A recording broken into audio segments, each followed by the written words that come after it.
प्यारे दोस्तों, बहुत बहुत स्वागत है आपका अपने चैनल सावित्री साहित्य अकेडमी में। तो चलिए आज हम संज्ञा को पढ़ने वाले हैं।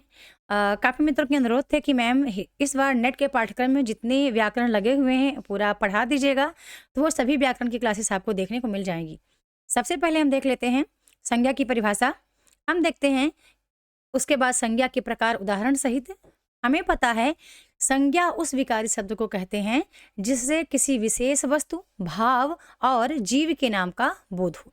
आगे चलते हैं, फिर देखते हैं कि जिस शब्द से किसी एक व्यक्ति, एक वस्तु या व्यक्ति का बोध हो उसे व्यक्तिवाचक संज्ञा कहते हैं। ठीक है, ध्यान रखिएगा कि जिस शब्द से किसी एक वस्तु, ठीक है, एक वस्तु या व्यक्ति का बोध हो उसे व्यक्तिवाचक संज्ञा कहते हैं। जैसे हिमालय, तो हिमालय एक ही पर्वत है, पर्वत और है लेकिन हिमालय एक पर्वत है। गांधी जी एक व्यक्ति हैं, सूर्य एक है, गंगा एक है, इत्यादि। ये व्यक्ति हो गया। जातिवाचक संज्ञा कैसे आप समझेंगे, हम आगे चलते हैं। पहले व्यक्तिवाचक संज्ञा को कंप्लीटली समझते हैं। हम आगे देखते हैं बंधु, एक चीज और आप ध्यान रखना कि यहीं पे किसी भी व्यक्ति, वस्तु, भाव और जीव का अगर कोई नाम है तो उस नाम को संज्ञा कहेंगे हम। ठीक है, संज्ञा एक विकारी शब्द है, इंपॉर्टेंट है आपके लिए। जिन शब्दों में लिंग, वचन, कारक आदि के कारण उसका रूप परिवर्तन होता है उन्हें विकारी शब्द कहते हैं, और बिल्कुल इसके विपरीत परिस्थिति को अविकारी शब्द कहते हैं। ठीक है, यदि आप समझ रहे हैं कि विपरीत परिस्थिति क्या है तो प्लीज आप कमेंट सेक्शन में एक बार जरूर लिखिए, या अविकारी शब्द किसको कहते हैं। ठीक है, अविकारी शब्द कौन है या अविकारी क्या होते हैं वो आप जरूर कमेंट सेक्शन में लिखिए, क्योंकि ये हर व्यक्ति को पता है जिसने संज्ञा को पढ़ा होगा। अब हम आगे चलते हैं, देखते हैं संज्ञा के उदाहरण। तो किसी कुत्ता एक संज्ञा है, ठीक है, सूर्य संज्ञा है, खुशी मतलब हैप्पीनेस संज्ञा है, हिमालय का हमने नाम लिया, ये संज्ञा है। हम आगे आते हैं, संज्ञा के भेद देख लेते हैं। इसके भेदों के संबंध में एक मत नहीं है। कौन? जो विद्वान है, एक मत नहीं है। ये हम हिंदी का पढ़ रहे हैं। यदि आप अंग्रेजी में देखेंगे तो अंग्रेजी में इसका क्रम आप अलग टाइप से मिलेगा। तो हिंदी का देखते हैं तो अधिकतर विद्वान संज्ञा के 5 भेद मानते हैं। ठीक है ना, व्यक्तिवाचक, जातिवाचक, भाववाचक, द्रव्यवाचक और समूहवाचक। चलिए हम आगे देख लेते हैं। यहाँ पर सबसे पहले आता है हमारा ये कि कामता प्रसाद गुरु के अनुसार समूहवाचक का समावेश व्यक्तिवाचक तथा जातिवाचक में और द्रव्यवाचक का समावेश जातिवाचक में हो जाता है। ठीक है, इस तरह से कामता प्रसाद गुरु कहते हैं। पर हम एक चीज और समझ लेते हैं कि जिस तरह हम कह रहे हैं कि संज्ञा क्या है और संज्ञा का उदाहरण हम कैसे देखेंगे, तो हम देख रहे हैं कि हिमालय गांधी जी कहने से एक पर्वत का, ठीक है, एक व्यक्ति का, यानी हिमालय कहने से एक पर्वत का, और गांधी जी कहने से एक व्यक्ति का, गंगा कहने से एक नदी का, और सूर्य कहने से एक ग्रह का बोध होता है। ठीक है, सूर्य कई नहीं है, एक ही है, इसलिए वो व्यक्तिवाचक है। हम देखते हैं कि व्यक्तिवाचक संज्ञाएं जातिवाचक संज्ञाओं की तुलना में कम है। ये इंपॉर्टेंट है आपके लिए कि व्यक्तिवाचक जो संज्ञाएं हैं वो जातिवाचक संज्ञाओं की तुलना में कम है, जबकि जातिवाचक बहुत ज्यादा संज्ञाएं हैं। चलिए हम आगे देख लेते हैं। हम देख रहे हैं फ्रेंड्स कि व्यक्तिवाचक संज्ञा के उदाहरण कौन कौन से हैं। ठीक है, तो दिनों महीनों के नाम, यदि आपके समक्ष दिनों महीनों के नाम आता है, जनवरी एक ही है, जनवरी अलग अलग नहीं है। ठीक है, तो दिनों और महीनों के नाम क्या है, व्यक्तिवाचक संज्ञा के उदाहरण है। जैसे जनवरी, फरवरी, ये पूरा सितंबर, दिसंबर, मार्च वगैरह आप देख लेना अच्छे से, मैंने लिख दिया इस तरह से। पर्वतों के नाम आप समझ लीजिए कि व्यक्तिवाचक संज्ञा है, और दिशाओं के नाम भी व्यक्तिवाचक संज्ञा है, क्योंकि उत्तर, दक्षिण, पूर्व, पश्चिम यही दिशाएं हैं। कोई और फिर से हम पूर्व को कोई और अन्य तरह का पूर्व कोई दिशा नहीं बताएंगे। हम आगे चलते हैं, हम फिर देख लेते हैं इंपॉर्टेंट हमारे लिए क्या है। हम देख रहे हैं बंधु कि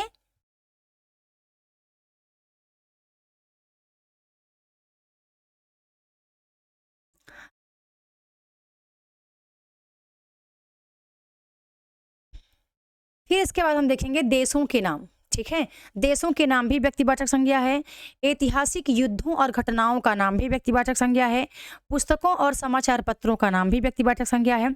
समुद्रों के नाम भी व्यक्तिवाचक संज्ञा है, और त्योहारों, उत्सवों के नाम भी व्यक्तिवाचक संज्ञा की श्रेणी में आता है। अब हम जब आगे चलते हैं तो हम क्या देख रहे हैं, इंपॉर्टेंट हमारे लिए है जातिवाचक संज्ञा को हम कैसे समझते हैं।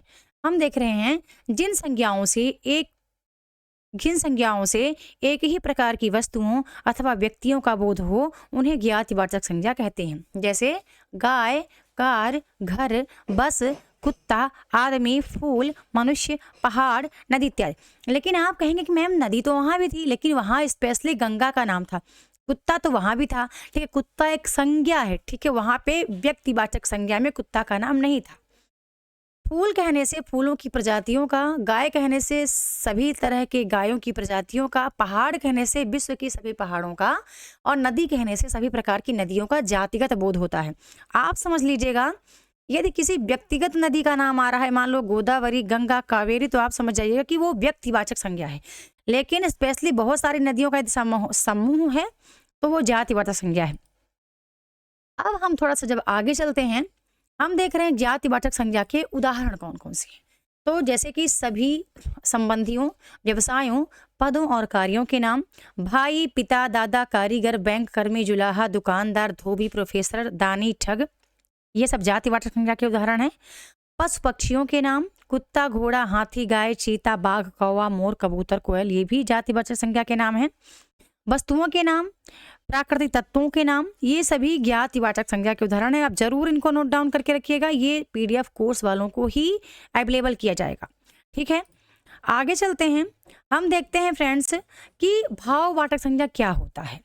तो जिस संज्ञा शब्द से व्यक्ति या वस्तु के गुण या धर्म, दशा अथवा व्यापार का बोध होता है उसे भाववाचक संज्ञा कहते हैं। जैसे बुढ़ापा, नारीत्व, लड़कपन, मिठास, अपनत्व, शैशव, मित्रता, ममता, सुनाई, हंसी, लिखावट, दान, ठंडक, भूख, शत्रुता, यौवन, बचपन, मनुष्यता, स्वत्व, सर्वत्व, दिखावा इत्यादि। हर पदार्थ का धर्म होता है पानी में शीतलता, आग में गर्मी, मिठाई में मिठास, मनुष्य में देवत्व और पशुत्व इत्यादि का होना। तो ये सब भाववाचक संज्ञा के उदाहरण हैं। अब आगे हम चलते हैं, फिर हम देख लेते हैं, हमारे पास इंपॉर्टेंट आता है कि व्यक्तिवाचक संज्ञा की तरह भाववाचक संज्ञा से भी किसी एक ही भाव का बोध होता है।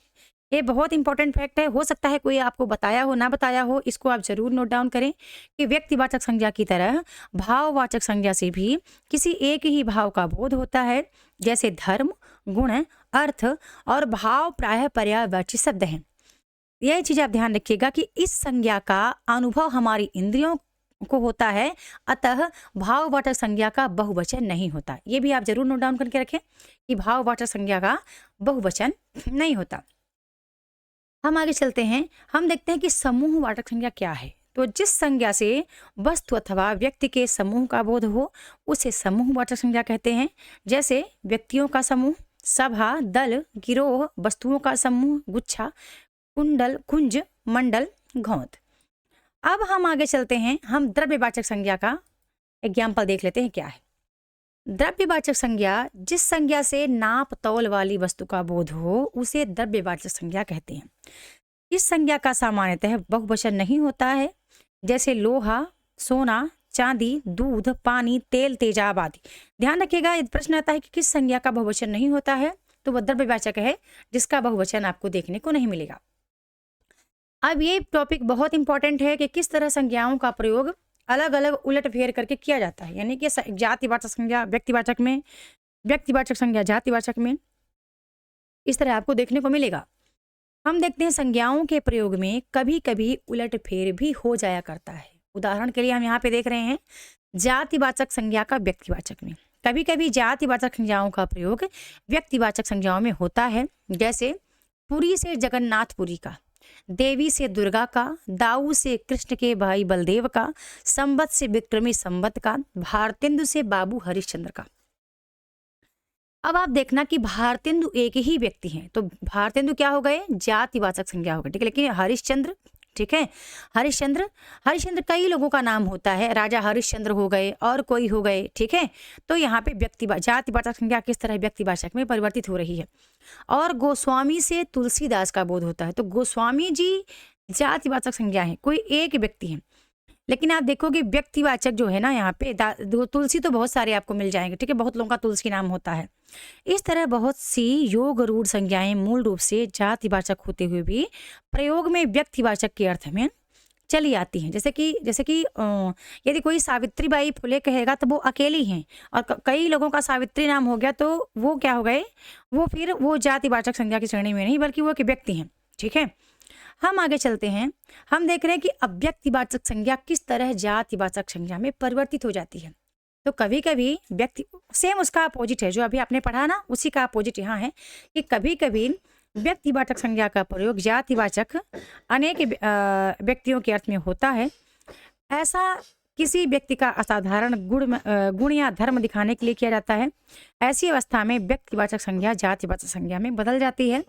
जैसे गांधी अपने समय के कृष्ण थे, यशोदा हमारे घर की लक्ष्मी है, तुम कलयुग के भीम हो। इसमें आप चयन कर सकते हैं कि गांधी और कृष्ण में कौन व्यक्तिवाचक है, कौन जातिवाचक है। ठीक है, तो इस तरह से हम देख रहे हैं कि चीज़ें काफ़ी यहाँ पे बदली हुई आपको दिखेंगी। ठीक है, और हम चलते हैं अगले टॉपिक पे कि भाववाचक जातिवाचक, कभी कभी भाववाचक यानी कि संज्ञा का प्रयोग जातिवाचक संज्ञा में हो जाता है। जैसे, सॉरी घर में काम लगा है तो इसलिए हो सकता है कोई साउंड आता होगा।